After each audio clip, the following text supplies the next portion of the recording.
Hello painters and welcome everyone! Usually, while we are painting miniatures, we tend to focus mostly on the miniature, and that's fine, you want to get the best paint job as possible, but it's also a little bit of mistake, because we totally forget about the base, and that's a real shame, because any mini can greatly improve with a real cool base. That's why, in today's video, I'm gonna show you how to make these incredible aesthetic bases. They are really easy to do, and I know that they'll look at the usual base and core that we've seen in a lot of videos, but I'm gonna give them a little twist to make them not only cooler, but easier for your miniature to pose on them. Let's go for it! Alright, so the first thing I did was to choose the cork that I want for the bases.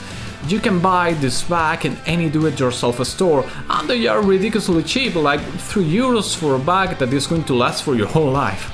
As I was making big bases, I got 2 corks for each base, one bigger and one smaller, and you have to make sure that they are the right shape, because they have to be slightly flat in order to work, at least for this tutorial. If you look at the screen, you'll see the corks that I chose, and you can get a better idea of what we are looking for. After choosing the corks, it was clear that they weren't going to stick that easily to the base, so I got some sanding paper and started sanding on the lower area of the cork until I got an even and flat surface good enough for the glue to make its effect. The sanding paper that I used was only 200 grit, because you don't need a smooth finish, we only want something flat for better adherence. And yes, this is going to leave a lot of dust, so you better have your vacuum cleaner at hand, because otherwise it's going to be hard to clean. To help further attach the cork to the base, I got my hand drill and made a little hole on the flat surface of the cork. Then I added some glue and attached a clip. I waited until it dried, cut it with my pliers, leaving just a couple of millimeters, we don't need any more. Then I proceeded to put the cork on the base, so I had a good idea of where did I have to make another hole on the base. I drilled the base and attached the cork with super glue. This step is not strictly necessary, but it helps making sure that the cork is not going to move. And just for your info, I only did this on the bigger corks, on the smaller one it was not necessary.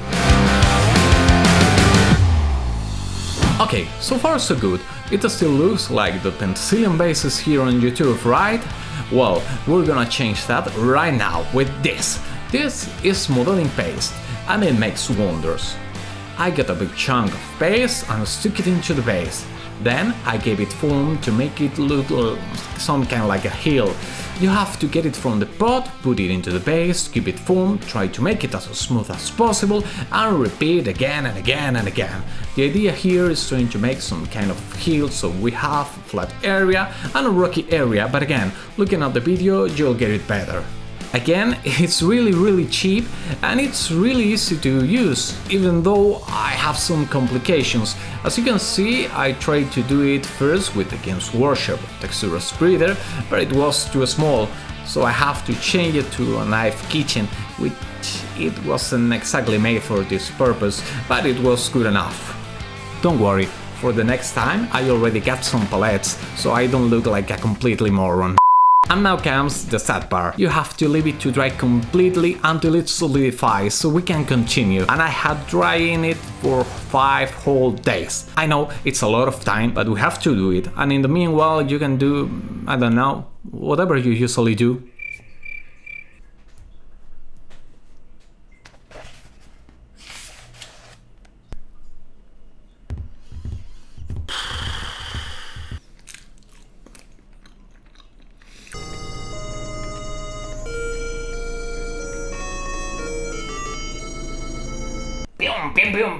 Muere, hijo puta, muere.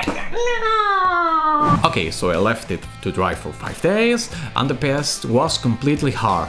Before continuing, I have to remove all the tiny spikes that were left because of the knife that I used to apply the paste. So I simply got my hobby knife and, carefully trying not to chop my finger, I simply removed them because I wanted the surface to be as smooth as possible. With the spikes removed, I wanted to add more detail to the base, so I decided to simulate some small rocks, and for that I used some basin cork grit. You just have to pour some super glue over the area where you want the rocks to be and let them dry.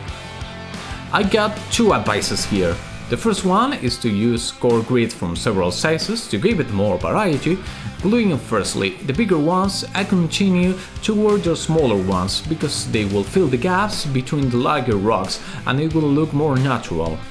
And the second one is to do it above a Tupperware because it will be easier to clean later. Please trust me on this one. And if you see that there are different bases appearing on the screen, it's because I was doing 3 of them at the same time and I always forgot which one was the one I started with.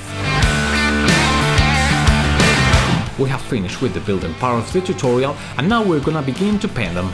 I got a black primer, give it a good shake and start spraying all over the bases. Nothing fancy here, just make sure to use gloves, not to get your hands dirty and have a good ventilation.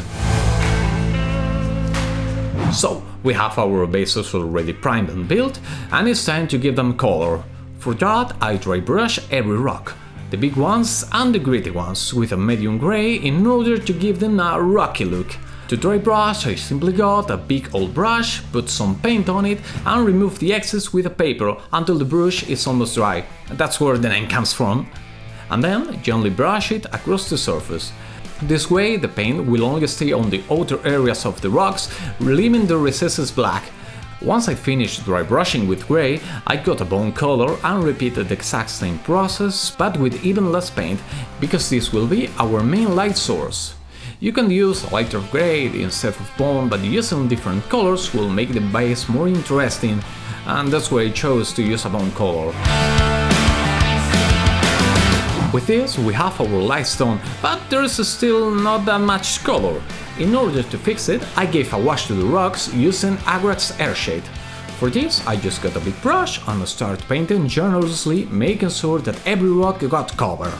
While the paint was still wet, I also got Coelia green shade and did the same thing, but just to some areas of the rock, because this way we will have a little bit of color variation that will be really subtle, but it will be there and it will help us with the final result. Now we have our rocks done, but now we have a large black area of the base. To fix that, I'm going to add some smooth texture to it. The one I'm using is from Vallejo, but you can use one from Linus Workshop or from any other brand. Just make sure to cover everything that's not a rock. When this kind of pasted were released a few years ago, they were a huge boom because they made our life a lot whole easier. Do you even remember the standard for bases? Green Goblin, some static grass and you were good to go. And honestly, these paths, to me, are the best improvement in miniatures painting in years. Do you guys think like me? Please let me know in the comments what do you think is the best improvement for painting miniatures that has been released in the last few years. After we left it to dry, now they are beginning to look better, but the transition from the stone to the mud was a little harsh. To fix that, I applied some pigments all over the surface, but mostly focusing on the rocks. I simply got a brush, loaded it with pigments, and started rubbing over the surface until I was happy with it. I chose a dark brown that I had, but you can use a lighter brown, or even use them both to have more variation, that's totally up to you.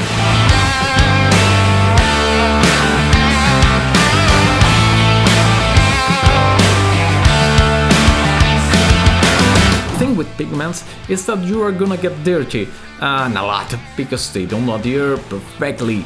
For that I used some pigment binder, in this case from Vallejo again, which I simply painted it over the pigment. Do you know what time is it? Correct, it's 8 o'clock again. You have to leave it to dry for a few hours. This tutorial is not hard, it's for everyone, but sadly the process is a little long because there are a lot of waiting times, so sorry about that. At this point, they look much more integrated and it was time to add some green to it. I got a couple of brushes for each base and attached them with super glue.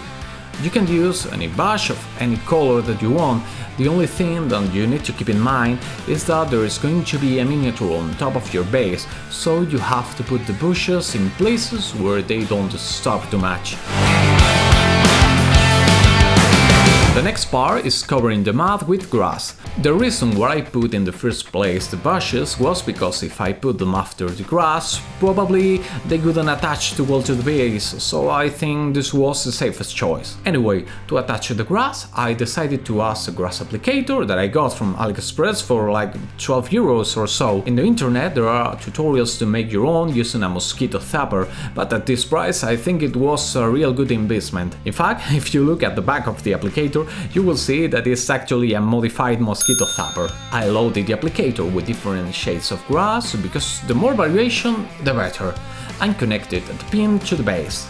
Like when I was applying the grid cork, I recommend you to put some kind of recipe below, or you are gonna have bad time cleaning. To make the grass stick to the base, I use white glue, because it's really easy to use and because when it dries, it becomes translucent. To apply it, I like to pour it into a surface and use a brush to mix it with water, because it will dry faster, and as the grass is pretty lightweight, there won't be too much of a difference. Once I had the glue, I simply put it over the mat with a brush and then started using the applicator to let the grass fall vertically. I have to admit that it was the first time that I used a grass applicator, and on the first bait it didn't turn out as perfect as I expected, but on the other two it worked perfectly, so...